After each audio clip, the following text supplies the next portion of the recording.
there's nothing in this world that can prevent all possibilities happening. All you could do is be on lookout, and it's necessary to be aware, if you're doing these kind of things, that anything can happen, and just to be prepared for that, and to be prepared in what you are comfortable with, not what somebody else tells you that might be the right way to deal with the situation, because everybody's different, and everybody needs to go with what they're comfortable with, that they know that it's going to get them out of whatever trouble they might have to land in. And so my advice is to study, practice, and make mistakes, and get through these experiences and become skilled at sailing wherever you are on the ocean.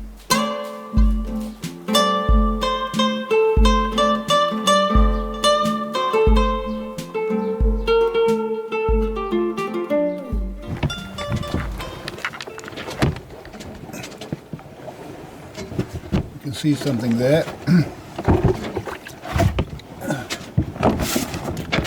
Well, we've just had the dolphins, and what a great thing they are when they come around, and so many of them, and they seem to be feeding where I picked them up, and they just left their feeding and they just played with the boat for a bit. They must have no concern whatsoever for catching a feed when the feed's about or anything like that. They've got all the time in the world, really, the same as we have. We've got all the time in the world also, and we only think that we haven't got enough time. I'm only going about, well, according to my speedometer, I'm doing about 2 knots, and it's probably a little bit better than that, but it's not really much. But it's quite interesting because at these kind of speeds, I can put it on autopilot here, and it will steer a steady course 0 degrees, between 0 degrees and perhaps 20 degrees, directly north, and this is where we're heading slowly. And I had a look at the track overnight, and I would have covered about 20 nautical miles just sleeping in the night, which is pretty good going for me.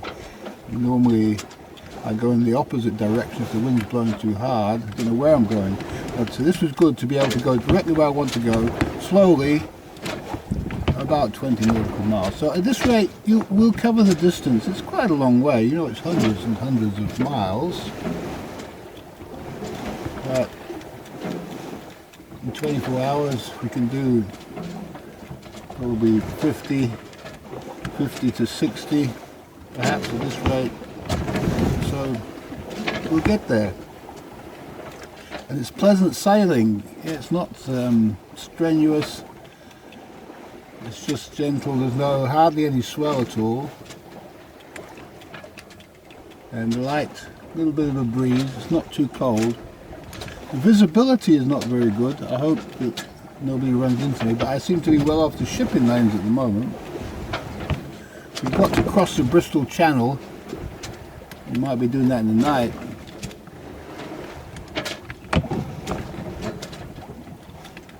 So I've had my cup of coffee, my morning coffee. Don't feel like anything else. I had plenty to eat yesterday. I bought a whole lot of specials from Tesco. Some meat that they were throwing out, mainly chicken, and rather than throw it away, I'm generally a vegetarian, but if there's meat that's being thrown out, I will eat it rather than see it go to waste. And so that's good, because I needed a bit of that meat inside me. I feel just with my body healing itself, I can feel inside at night, it's painful inside, it's just all healing. When I get up in the morning, I don't feel like getting out of bed, but after I'm out, I'm good to go, I'm alright. My hands are quite stiff. You can see they're blistered, but not so bad, from the tiller. You don't even notice it really. So, that's my morning report. It's not very interesting, but we're out of range of cell phone. There's no cell phone range here, but we do have the Navman chart plotter, and that can tell us where we are. And there's nothing here except sea, the Irish Sea, and Ireland on one side, England on the other, and we're going straight up the middle, really, heading for Anglesey. A long slog of some few or many days, depending on circumstances, wind, direction, everything. At the moment we're sailing into the wind, slightly into the wind, and seems to be veering in that direction a little bit, but we're doing all right.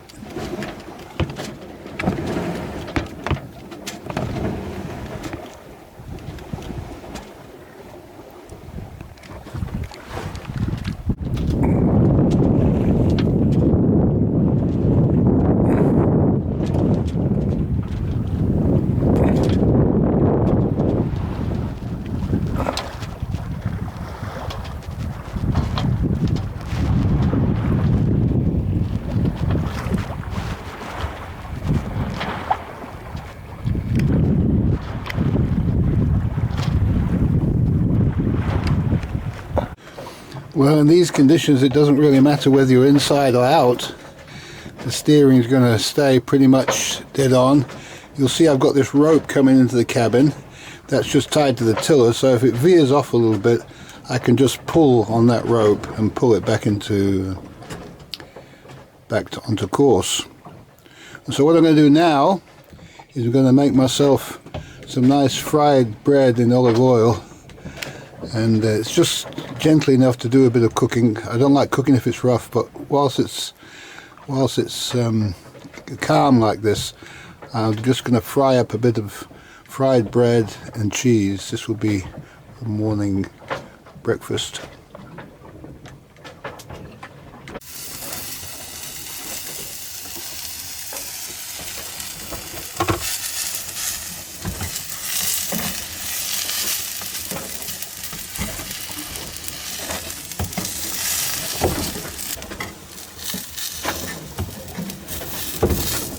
Time to burn a bit.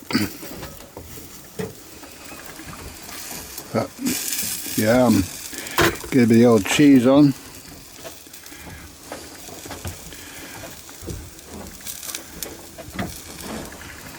Right. I think we'll just turn it off. And when that heats up through a bit, there we go, there's a lid. That'll melt the cheese, and then it'll be yum yum breakfast time.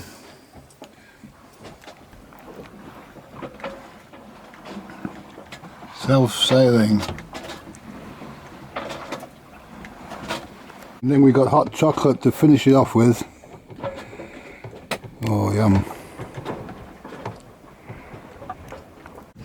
Here's the big boys. Here's the big boys.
Well, as you can see, it's 6 o'clock and we've been cruising all day. It's about the same speed. The wind has been about the same. And we're all cozy in here. It's really, really warm in here. And it's not damp. It's quite good. And I've been sitting outside on the deck thinking, what a amazing thing to be able to buy something like this for £1,000 and you take it onto the ocean. You could sail anywhere in this. If you wanted to go across to America, I'd have no hesitation doing it, really. It's we've had strong winds and I didn't reef. If I'd reefed, I probably would have had an easier time of it. Probably wouldn't have lost the spreader.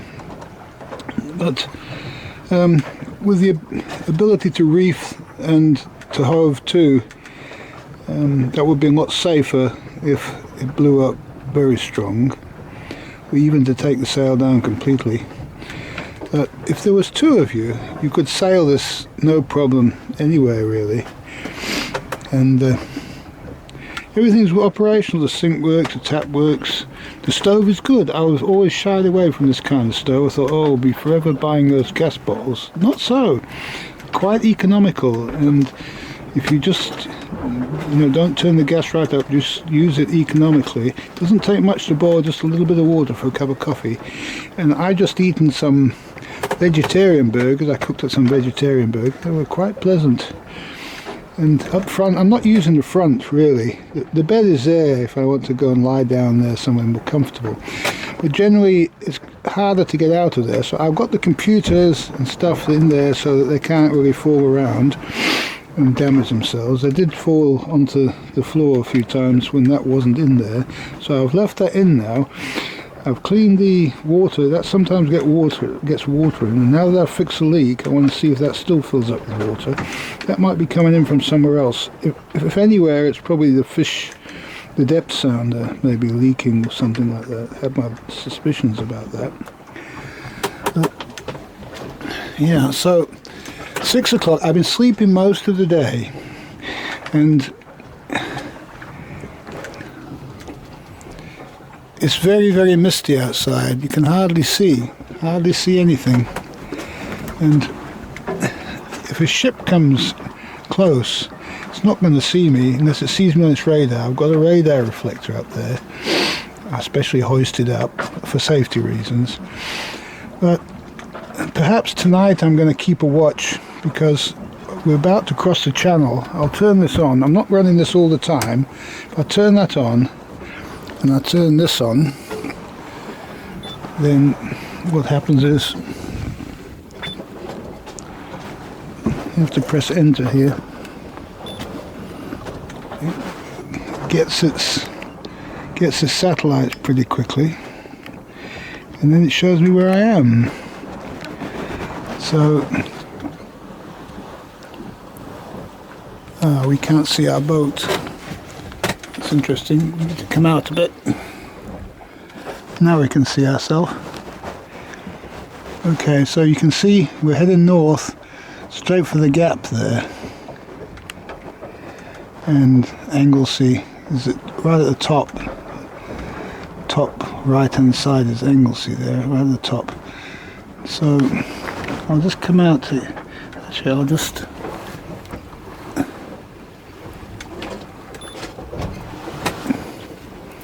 you can see Cornwall now. Not very well. See how far we've come from Cornwall there. We go and zoom in a bit. And there is where we've got to go now. I'll move that's up there into the middle of the channel. It says on the bottom there 56 nautical miles, bearing 15 degrees. And at the moment it shows you in the yellow there what our current heading is. You can see it's around about 0. So we're going to the left hand side of that mark. But you don't know what's going to happen with the wind. I'm just leaving, that's where the sails want to be. It's not actually sailing as a course, it's sailing a course relative to the direction of the wind. So if the wind changes, the direction of the boat will change. And that's as it should be. I just have to keep my eye on that. Keep my eye on which way we're sailing, and hopefully we'll be probably into that gut of that St. George's Channel, it's called, by morning, I hope, or tomorrow anyway. 50 nautical miles. Shouldn't be too difficult. Well, it's getting dark. The fog's lifted.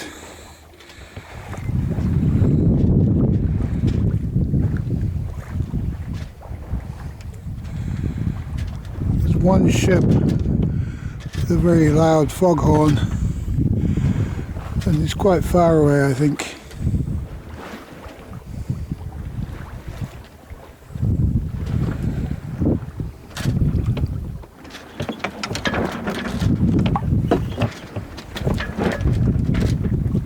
Not much wind now.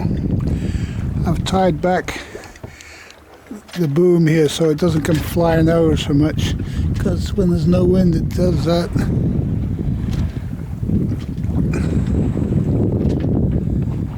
Nearly ready for bedtime.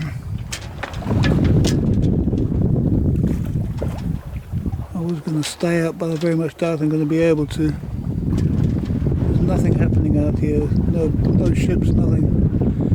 And now it's cleared up, I feel a bit better. We're just leaving it. It's not doing more than 2 knots.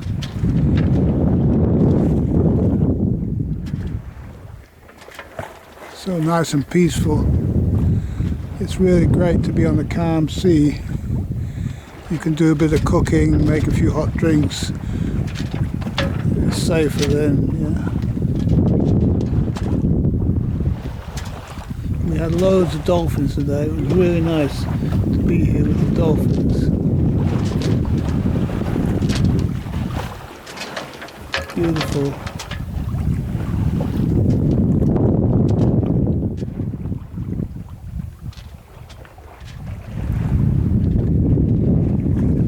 If you can hear the water, that's all you hear. Sounds of the sea. No engines. The sound of the wind and the ringing. Sometimes you hear it ringing in your ears at night.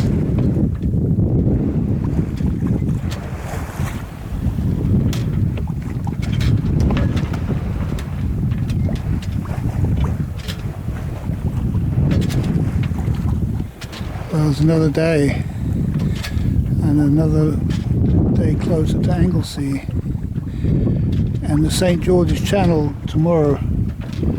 Hopefully we'll get some mobile phone coverage. I can let my lady and David know where I am. That everything's well.